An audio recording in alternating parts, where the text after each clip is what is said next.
What is going on, everybody? Welcome to this edition of the Penn Sports Network Podcast. I'm Maurio, Damiano. I'm the sports editor at the Penn. We today are joined by two very special guests.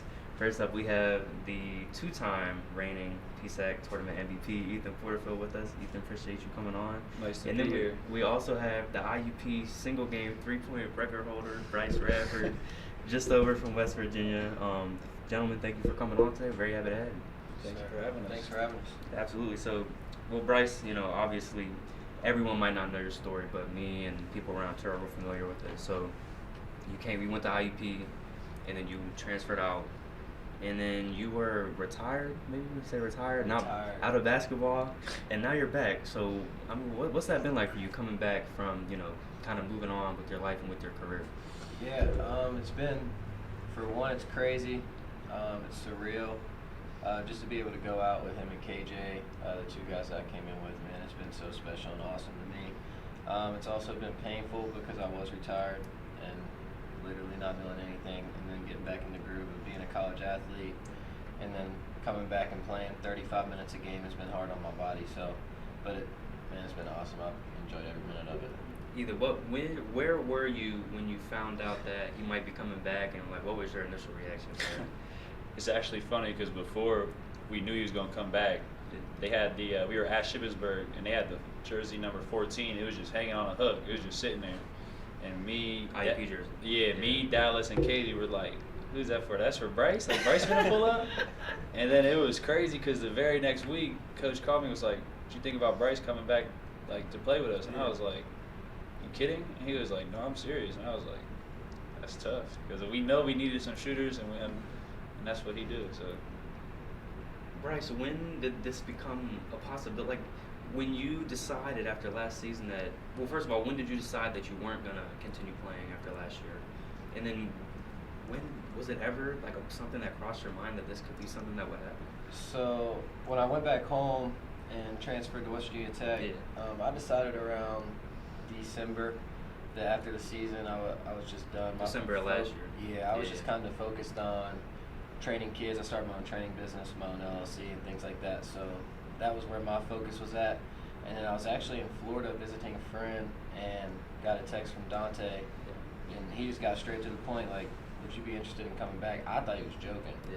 So I just sent back a bunch of laughing faces, and 2 weeks later I was here. So I heard you had a phone call with him, Dante Lombardi. Mm-hmm.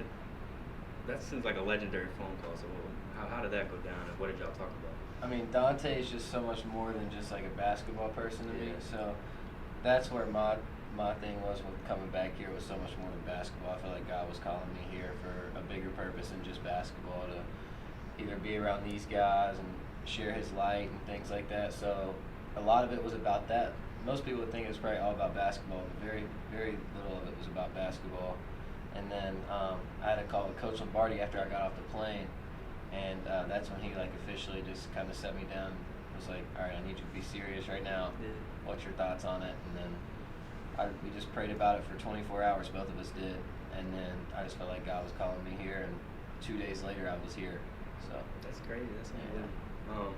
Speaking of Coach Lombardi, he's from Sharon High School product. Ethan, you also went to Sharon. Yeah. I've always wondered, did that play any significant role in you coming here? How did that kind of work out?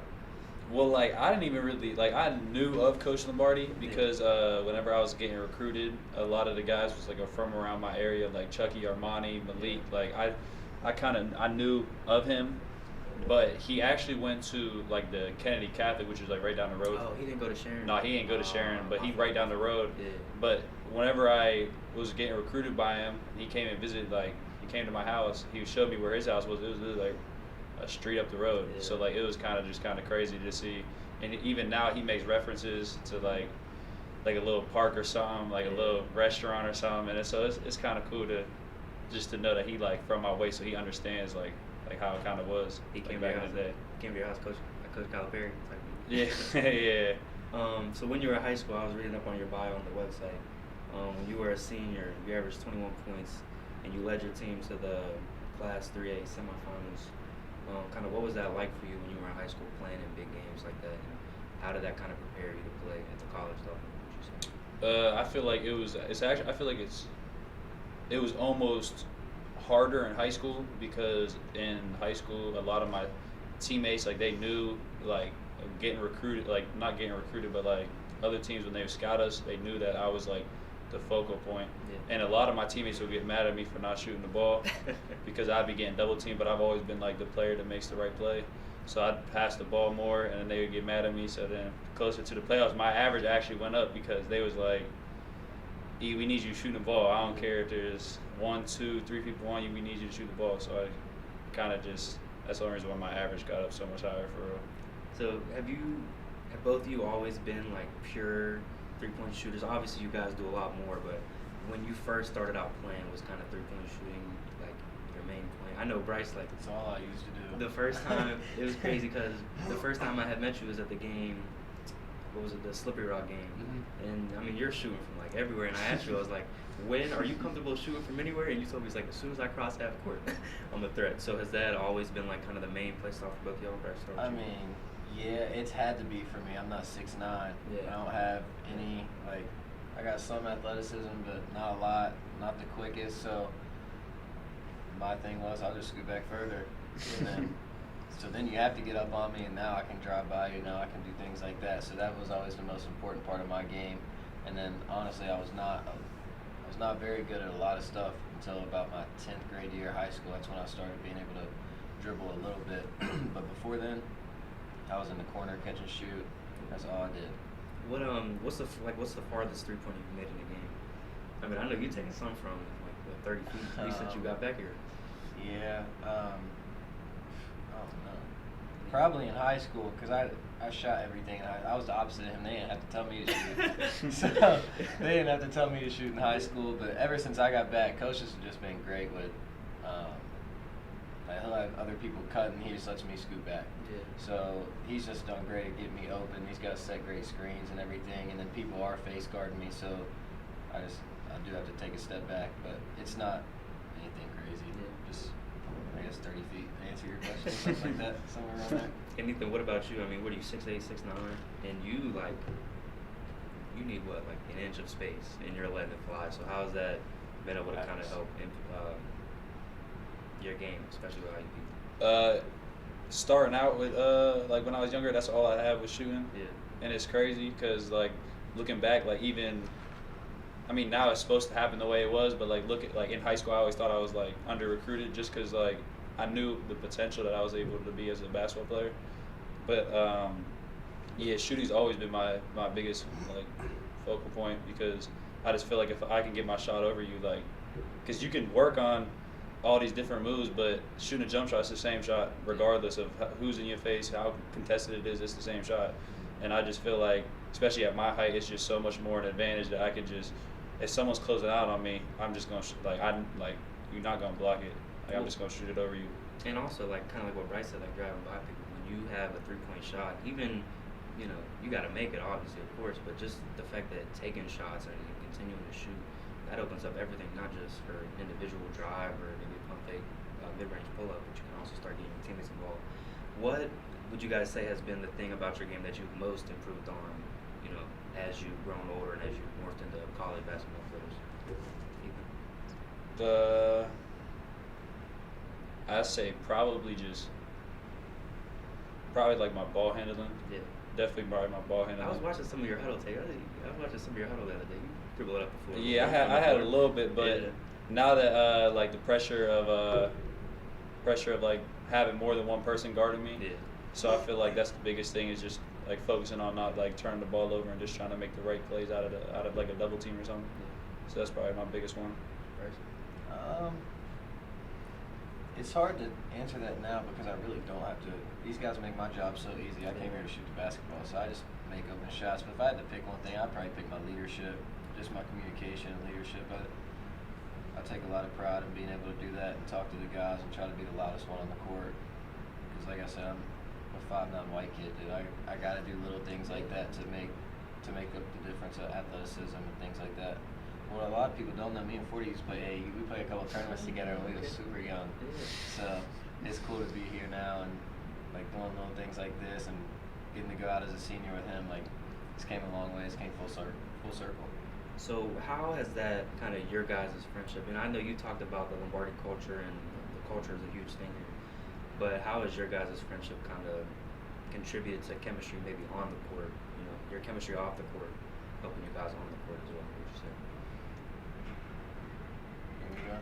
Oh, right. It's a bond. Yeah. Like, I'll take a bullet for him right now. Like, off the court, Yeah. like, right now. So, like, we want to do so well for each other, and it was cool. The first thing my mom mentioned to me after I got the record, I came out from the locker room. She's like, wait till you see that video. 40 was the hypest one out there. And he's just jumping around, telling the crowd to come on and stuff like that. But, like, that's him, though. Like, he don't care about no records. He don't care about any of that. Like, he just wants to win.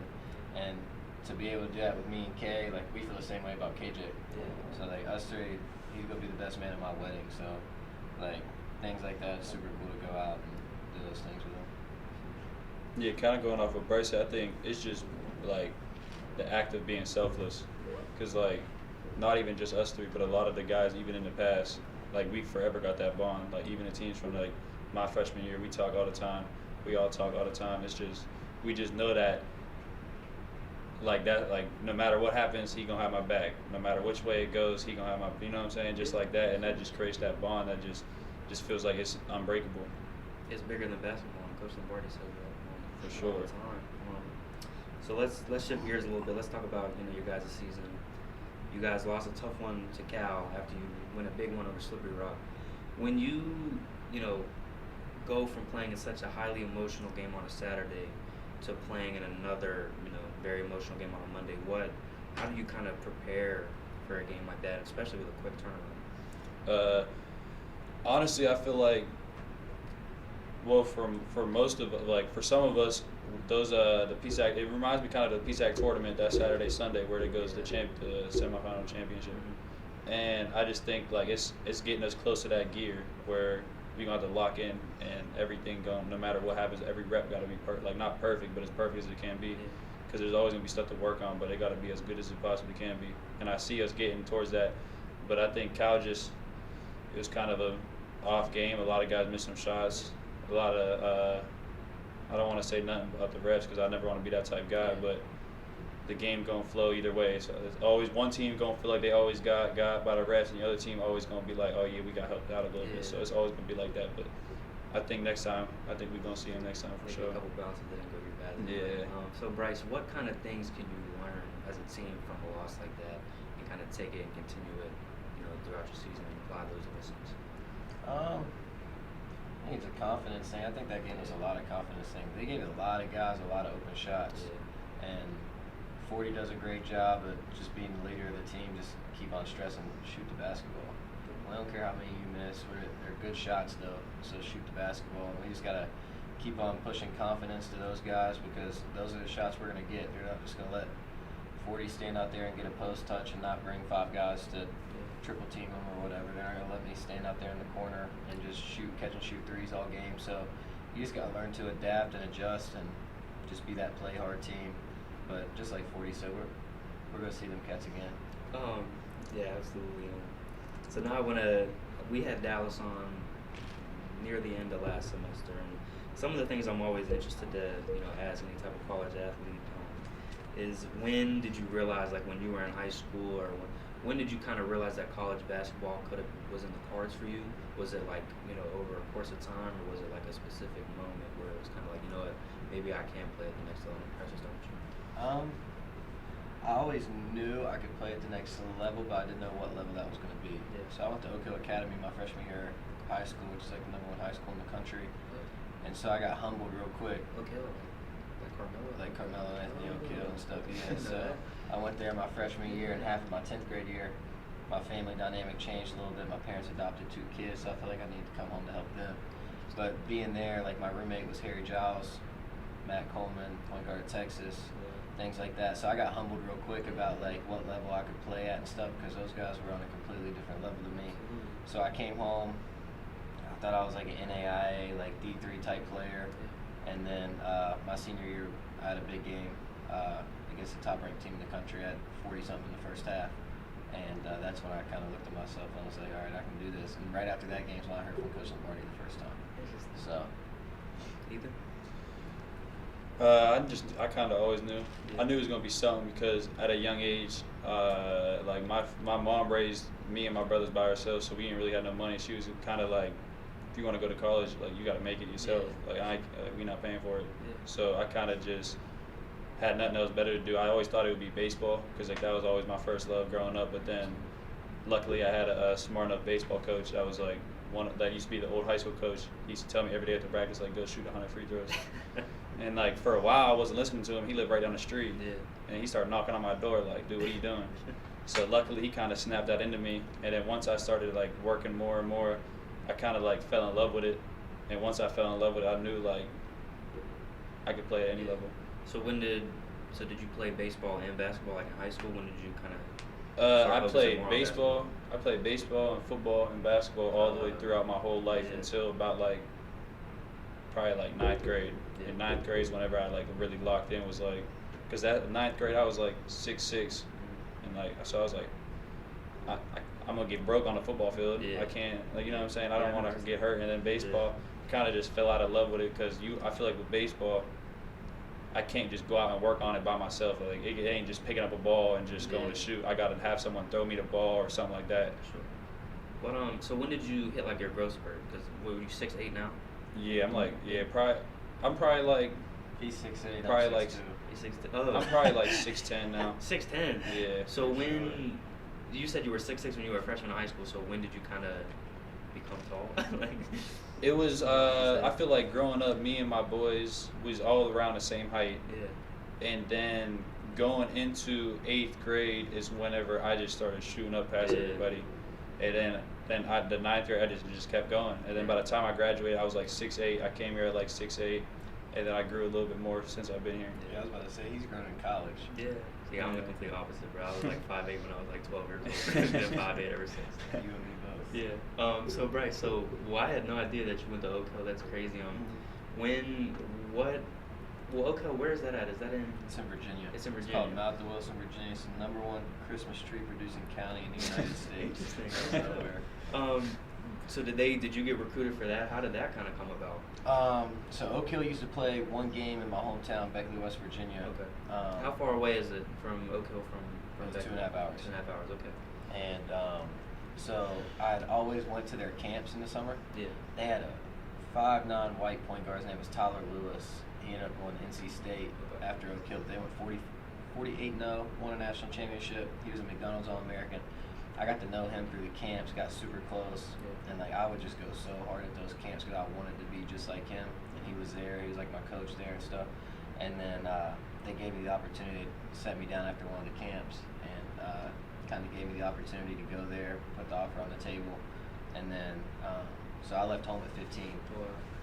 So it was a boarding school. You're not allowed to have your phone. School uniforms. Got to shave your face every day. Like it was. Everybody thinks it's awesome, which it is awesome because you're sponsored by Jordan. You're flying everywhere for the games, things like that. But like the school part is the worst.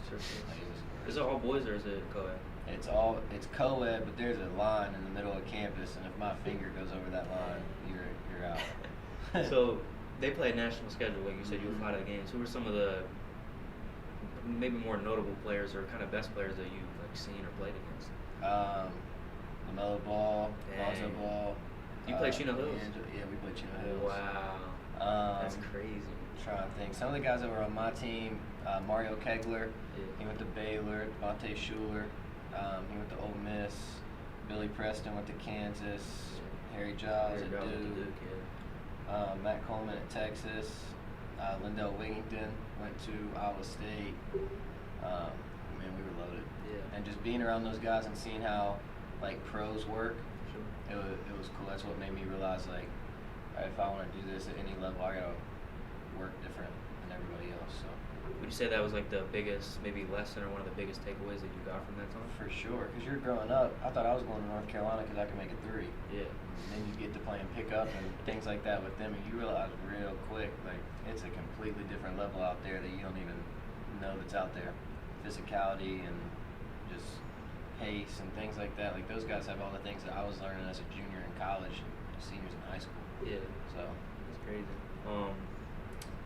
So another thing that I wanted to ask you guys is when you got to college basketball, you talk about like having when you got to Oak Hill and kind of realizing like, wow, like this is for real.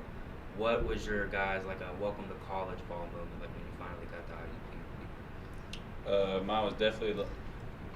I feel like mine was well. When I first came to campus my freshman year, I had a bunch of stuff like health problems going on. I was down like 60 pounds, so I went from being like 240 to like 180. Wow. And then, so I come in here first couple practices. I'm trying to guard people that's my size now, and they're just tossing me around. They doing whatever they want. So then, for a while, it kind of was like, wow, this is tough. But I know I can get to that. Like I'm not healthy, so I knew I was gonna be able to get to that point. But it definitely was for the first like 2 months, it was definitely like every day.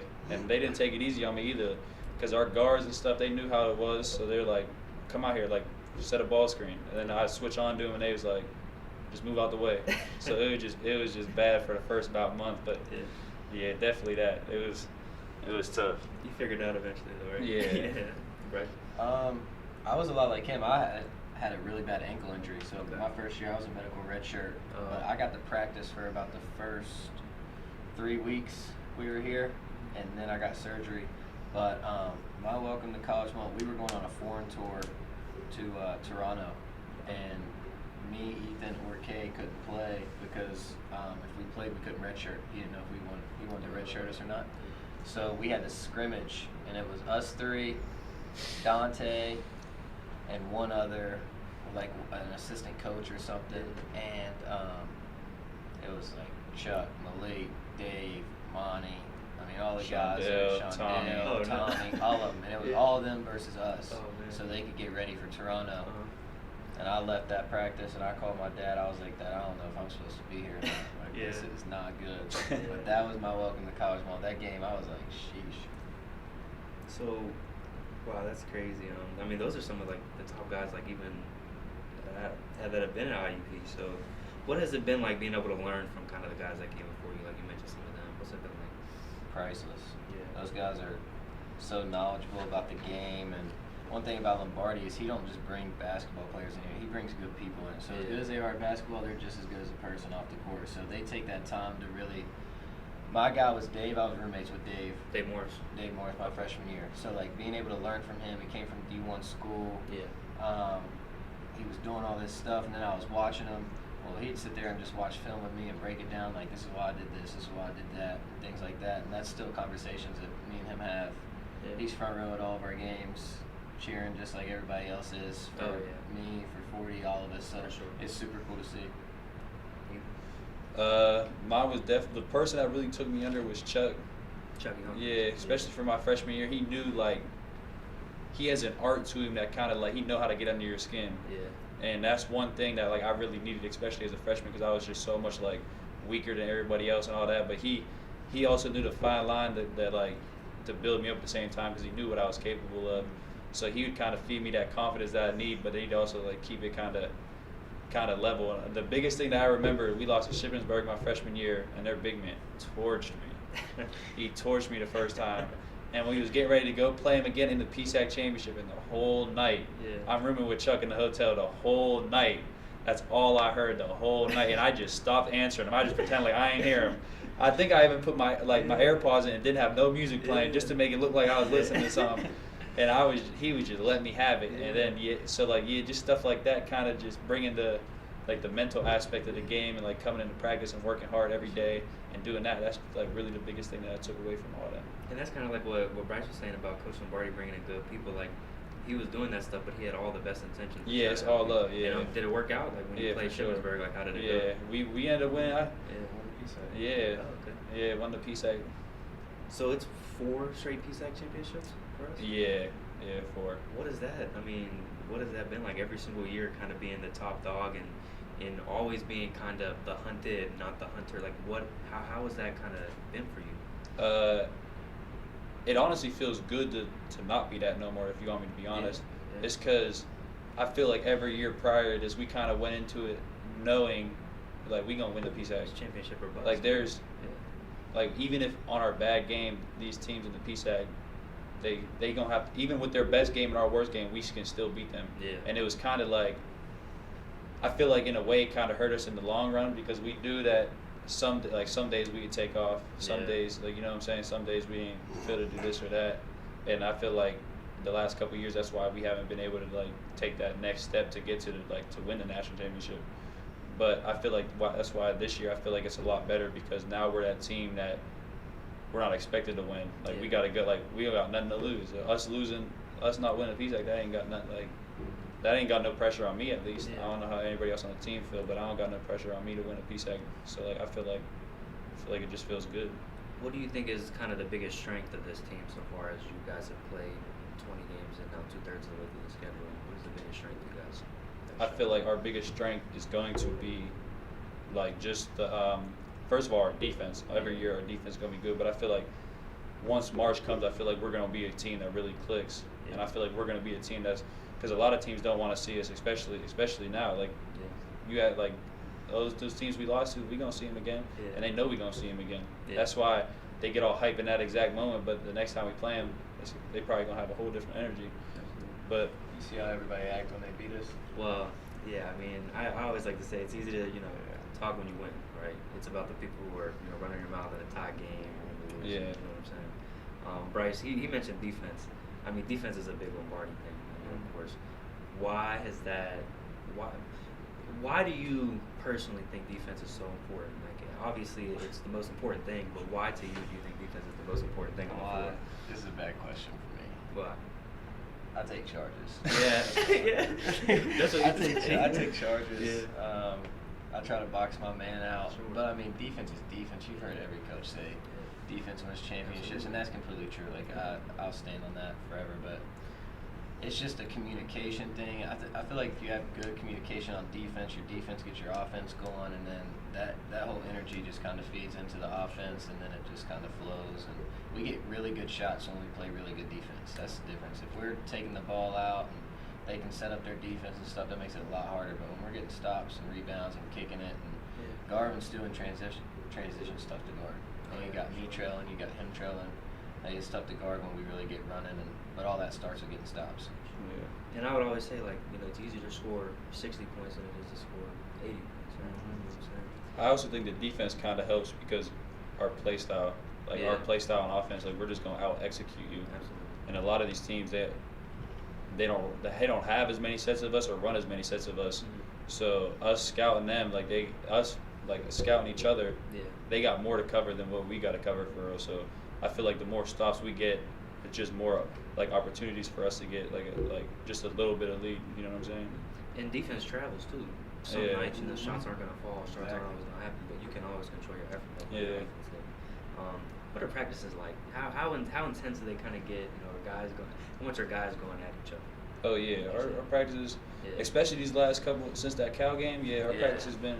It's definitely stepped it up a notch. A lot of guys would be like arguing, messing around, but then everybody just laughs about it after because we just know like what it is. Everybody's just trying to get the best out of everybody. So like people arguing on the court, getting ready to rumble or something, like arguing, but it's all love. They know it's all love. So, Bryce, how's practice been for you? I know you. I was reading an article somebody wrote about you. You said you were throwing up when you first got back to practice. How was the adjustment? I was miserable. Yeah. When I first got here, I was miserable. It was not fun. I was asking God every day, like, are you sure this is where I'm supposed to be? Because this is not fun. My body hurts. But as far as the practice thing goes, practice has been great. But I'll give credit to every single one of the guys that we mentioned, Malik, Chucky, Sean Dale, Dave, Armani, all of them. Those cats taught us how to win because of how they practice. Our practices used to be 20 times harder than the games. You imagine all those guys we had on those teams, oh my goodness, Dave, Armani, 40, all those guys. Our white team was me, KJ, Dante. I mean, we just went at it at practice constantly. You get in the game, and that feels easier. Well, and those guys could go and be the number one options on teams in the PSAC. Yeah. So playing against them all on the same team, it must have been. How much did you hoop whenever you were, I guess, retired? None. So you didn't. So like you didn't. So you hadn't picked up a basketball for like months then. None. Dang. I can honestly sit here and look you dead in the eyes and say I did not play pickup one time. Wow. all I did was train kids. Yeah. I completely lost. Like, I worked so hard while I was playing that it was my break. Like, I was ready to be done. My body was beat down. And my whole focus had changed to just training kids. I wanted them to get to somewhere where I couldn't go to. I wanted to be the trainer, not the trainee. Yeah. So, like, I literally did not pick up a basketball. I was going to Planet Fitness at 6 a.m. walking a mile on a treadmill, if that tells you anything. I was like retired. What kind of training is it? Is it like basketball training? Yeah, it's basketball training. So you want to train kids, like why has that always been something that you kind of wanted to do, and why is that important to you? It's always been something I've had a joy in. Yeah. I loved working out when I was playing. Like, even now, like, my getaway now as I'm playing again, it's just I go work out, I go shoot, I go do things. Like, I love doing that. I was always a player. Sure. This dude can take 2 weeks off of basketball and get better at it. I can't. Yeah. Like, I just can't do that. I look bad when I don't work out, things like that. So that was always super important to me. And then just to be able to, like, share the game. I've got knowledge from a GOAT. Coach Lombardi's a GOAT. Like, so to be able to share that knowledge with people in West Virginia who really don't get that, and to try to get these kids to where I couldn't get to, and share knowledge and things like that, then it's bigger than basketball. Those kids look up to me. I get to share God's word with them. I get to do things like that that's super cool with them too. So I just enjoy it. So you talk about Coach Lombardi, man, I'm trying to bring him up, but I don't even know where to start. What's it been like with him, man? I mean, like you said, he's one of the GOATs. It's definitely sometimes like a love-hate relationship. Yeah, no, because for he sure, know for how sure. to. He know how to push buttons. He know. Every single one of us. Yeah, he will say like, it'll be the most petty thing, like that, talking about that wall's not red. Like, you see that wall red, like something like that, like something like that just kind of like, dude, what are you talking about? And then he's like, all right, I guess we're not good enough. And then he'll say like something like that. That's like, all right, like now we gonna have to step it up a notch, bring some more energy and all that. But yeah, it's definitely. He has a presence about him. Yeah. It's just like, you know, he's in the room, and as mad as you get, like, he knows what he's talking about. You can't say nothing to him because all he does is win. Yeah. He just wins. And you know that he just wants the best for you. Like, he loves who you are. Like, it has nothing to do with basketball. Like, he just loves who you are, so he try to get the best out of any situation. It don't even got to be basketball. He just wants you to be better. And talking about basketball, so like last year I was a freshman, and I wanted to be a sports journalist. I wanted to cover basketball, and I started covering the basketball team. And I remember one game where we sat at the media people was like at the end of the court, and the team we were playing, I don't remember who it was. They were doing a side out pass, and you were guarding the inbounder, and he was like, Ethan, stand right here. He's going to pass it to that guy. Stand right here. He's going to pass it to him. And what did he do? He passed it right to where he said he would pass it to, and you guys got the steal. So, like, how deep, like, for someone who might not know a lot about basketball, is not familiar with Coach Lombardi, like, how deep is his basketball knowledge, and how much does that really, contribute to your guys' winning on the floor? Oh, yeah, he Hall of Famer. Yeah. He's been coaching against these same coaches for like 20 years, so he know what their ins and outs are. He know their tricks. He watches film. Anytime you ask him outside of Sunday, I'm in the office watching film, and that's just what they do. He does. One more question I want to ask you guys, and we'll get out of here. You guys are both shooters. Who wins in a game of money between you two? Who's winning? Me personally, I feel like how far back off the 3-point line. Like college 3-point line. Like if we're standing straight on the line. If we go on the court right across the street right now, who's winning in a game? In a game? A game of money. Do you know what money is? No. Money is like when you take a shot from the corner and you take a shot from the wing, and then whoever makes all 5. Okay, all right, like a counter around the world. Yeah, around the world It type. depends Yeah, on we used the to call it day. money. Oh, yeah. There's one person in this world that I would. There's one person that I would play that game with, and I would answer. It depends on the day, and it's him. Yeah. That's a tough one. But if you guys, we've definitely, especially in the past, because before I came to college, I know how to I thought I knew how to work out. Yeah. But like this guy really taught me how to be in a gym, everything, because he's always been in a gym, and like we'd always do like shooting competitions. Yeah. And being late night shooting, listening to country music. We'd talk to each other. We'd try to get in each other's skin, but it just some days he'd beat me, some days I'd beat him. So you country music, is that like your pregame go-to, or like what's y'all like pregame music? Pregame? It's so cool though because me and him's grown so much. You asked me that question my freshman year, I'm gonna be like, I'm gonna say the same things every other athlete says. I'm gonna say Lil Baby. I'm gonna say all this stuff. What's wrong with Lil But Baby? listen, nothing's wrong with Lil Baby. Yeah. Give me elevation worship music Oh, every single okay, day. And I yeah. know it's funny because his locker's right beside mine. He Yeah. listens to the same exact Really? thing. Same thing. Wow, Same thing. that's great. That's interesting. Well, that's all I have, fellas. Anything else y'all want to say? Yeah, I got a message for IUP. Oh, yeah, if go I ahead. don't see number 11 jersey hanging up in the rafters Yeah, next year, I'm no, gonna for come sure. and I'm gonna take the number 11 jersey myself. I'm gonna have the ROTC show me how to get up there because they do the little rope thing. Yeah. at Oh, yeah, I halftime. remember that, yeah. I'll put it up there myself. It's Well, you got know to what? go. Now that you mentioned that, you're about. So this is your last year. Like, are you done? Yeah. Has that sunk in for you yet? Like, you're in a similar position that Bryce was in last year, and this year too, I mean, I guess. Kind of, but not really, because Yeah. I'm still gonna be playing basketball after this. Oh, okay. So what are your plans? Right now, I've been talking to like a bunch of different agents, just trying to like. I haven't really thought too much of it because I feel like this, like I'm just trying to sit, like be where my feet are, Yeah. and I'm not trying to overthink like the Yeah. future, but I'm trying to really soak in this last year.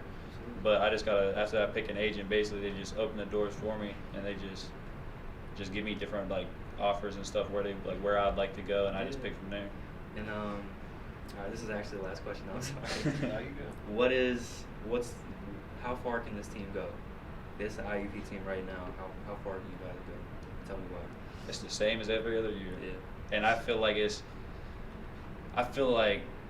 we have more of that chip instead of us being like, instead of us having the target on our back, now we got the chip on our shoulder. That's like, let's go prove something. And especially at the beginning of the year when we lost those cover at the beginning of the year, we knew we was finding everything out. We still got them in our lockers now, the rankings of the region, and we wasn't even top 10 in the region. And we've been beating some of those teams for years. So like, why are we not even? I feel like if we squeeze our foot into that NCAA tournament, that's all we need. Right. It's just piggybacking off what he said, man. I truly believe we got the best coach in the country. We got the best player in the country. And I think we got one of the best point guards in the country in Garv. So everybody else just do their role. Stu do what Stu does. I do what I do. KJ plays hard and does what he does. And Coach and 40 is going to take us to where we need to go. So we just follow their lead, and them cats win. All they've done is win. He has not had 1 year where he hasn't won a PSAC championship. Not one. Yeah. So they lead the way. We follow and try to be leaders in our own way, and we'll go wherever God takes us, honestly. So I got them two against anybody, so I just follow them. Well, fellas, it has been an absolute pleasure. Really appreciate you guys taking the time and coming in today. That's going to wrap up this episode. This is Bryce Radford, Ethan Porterfield, Maurio Damiano. Thank you, everybody, for watching. And, yeah, see you later.